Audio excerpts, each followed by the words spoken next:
그리고 이번에는 가업상속 공제에 대한 케이스 스터디를 한번 해볼 텐데요. 가업상속 재산 유무에 따른 납부세액 비교를 해보겠습니다.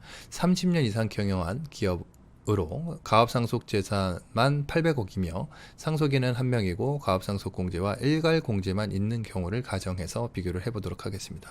상속 공제 신청 금액이 800억인 경우 가업상속 공제를 미적용하게 되면 800억에 대해서 가업상속 공제는 공제되지 않고 일괄 공제만 5억이 됩니다. 그리고 과표가 795억이 될 것이고 이를 바탕으로 세율을 공제를 하게 되면 390억 정도가 되고요. 그 390억에 대해서 신고세액 공제 3%를 차감하게 되면 381억 해서 세율 자체가 47.64%가 나옵니다. 그리고 가업상속 공제를 적용하게 되면 800억에서 가업상속 공제액 600억을 차감하게 되면은 195억, 일괄공제 5억까지 하게 되면 195억의 공제가 되고요. 세율 50%를 공제하게 되면은 92억 9천이 되고요. 신고세액 공제 2억 7천을 하게 되면은 납부세 90억 1천만 원이 된다. 그래서 실효세율은 11.26%가 되고 절세 금액은 291억 정도가 된다. 그러니까 무조건 가업상속 공제 요건에 충족이 된다고 그러면은 압도적으로 세금 절세액이 크기 때문에 무조건 공제 신청을 하는 게 좋다. 다만 과거에는 2019년도까지는 10년의 사후관리 기간이 있었기 때문에 이제 그 신청에 대한 부담감이 컸고요. 그 다음에 사후관리에 대한 디테일한 규정 자체도 굉장히 10년간 매출이 떨어지면 안 된다, 직원수가 변동되지 않아야 된다라는 요건이 있긴 한데 그 부분 자체가 굉장히 비현실적이었던 부분이 있었습니다. 그래서 이번에 개정이 많이 됐고요. 그리고 가업상속 공제나 주식증여 특례를 할 때 확인하셔야 될 부분들이 가업상속 공제 재산이란 어떤 건지 구체적으로 알아볼 필요가 있는데요. 상속 재산 중에서 가업에 직접 사용되는 토지, 건물, 기기장치 등이 개인사업자의 가업상속 재산이 될 것이고요. 법인 같은 경우는 상속 재산 중 가업에 해당하는 법인의 주식, 출자 지분이 가업상속 재산이 됩니다. 결과론적으로 법인 같은 경우는 상속세 및 증여세법상 주식평가에 곱하기 1 빼기 사업 무관 자산 분의 총자산 가액의 비율을 차감하게 되면 결국 업무 무관 비율을 차감한 금액만큼이 가업상속 재산에 포함이 된다. 또한 사업 무관 자산의 범위는 어떤 것이 있는지 잠깐 보게 되면요, 비사업용 토지 등에 해당하는 토지 또는 이제 임야, 그런 부분들이 될 수가 있고요. 업무 무관 자산 또는 타인에게 임대하고 있는 부동산 자체도 업무 무관으로 볼 수가 있습니다. 대부분 세법에서는 부동산 임대업에 대해서는 큰 혜택을 주지 않고 있기 때문에 역시나 가업상속에 대해서도 혜택을 주지 않는다라고 보시면 될 것 같고요. 대여금에 해당되는 자산, 법인이 누군가에게 돈을 빌려줬던지 아니면은 대표가 돈을 일시적으로 인출해서 가지급금으로 걸린 금액, 그게 대여금으로 판단을 할 수가 있을 거고요.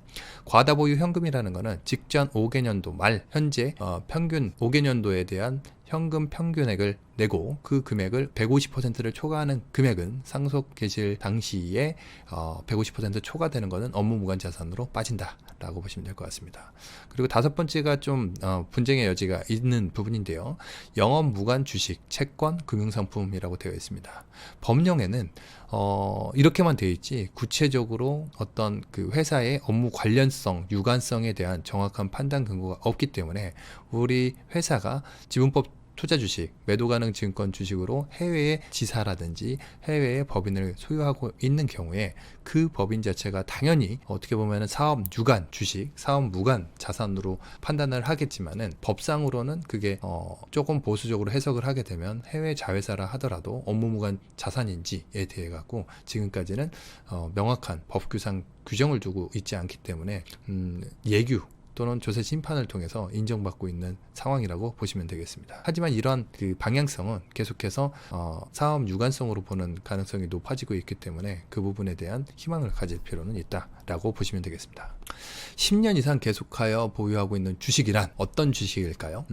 하나의 예규인데요. 최근에 고객 사례 중에서도 이 케이스가 있어서 제가 말씀을 드리는 건데 요지는 뭐냐면은 가업상속에 해당하는 법인의 경우 해당 법인 주식 중 피상속인이 직접 10년 이상 보유하지 않은 주식에 대해서도 가업상속 공제가 적용되는 것임. 이라고 되어 있습니다. 예를 들어 갖고 아버지가 70%의 주식을 갖고 있었고 그다음 어머니가 20% 주식, 그다음에 아들이 20%의 주식을 갖고 있었어요. 그런데 가업상속 공제 또는 주식증여 특례를 함에 있어 갖고 이 주식을 가지고 있는 아버지가 이제 그 상속이나 증여를 한다고 했을 때 아버지는 70%를 갖고 있었지만 어머니에 대한 지분 20%의 주식도 예를 들어 돌아가시기 전에 아버지가 증여를 받고 돌아가셨단 말이죠. 그럼 아버지의 주식 지분 비율이 90%가 될 거 아닙니까? 그럼 그 90%가 전체 인정을 될 거냐? 어머니한테 돌아가시기 직전에 받은 주식도 뭐 인정을 다 해줄 거냐? 그런 관건이 있을 수가 있습니다. 그러면은 결과론적으로 이 회신 자체가 귀 질의의 경우 질의 1은 2안, 질의 2는 2안이 타당합니다. 라고 되어 있습니다. 질의를 한번 볼까요?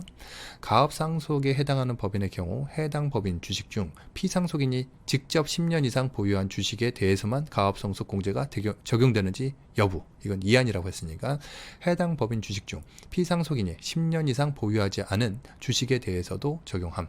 아버지가 무조건 10년을 들고 있어야 되냐? 그게 아니라는 거죠. 10년 이상 보유한 주식에 대한 그 판단 근거 자체가 아버지 말고 어머니 또는 뭐 형제 자매로부터 받은 주식도 가능하다. 그리고 질의 1의 2안의 경우 변경된 세법 해석 적용 시기는 언제냐? 그러면은 예규 생산일 이후 결정 경정되는 분부터 해당이 된다. 라고 되어 있습니다. 그 기획재정부 예규 생성 자체가 2022년 1월 5일 날 생성이 됐기 때문에 기획재정부 조세법령 운용과 10번 2022년 1월 5일자를 참조하시면 될 것 같습니다.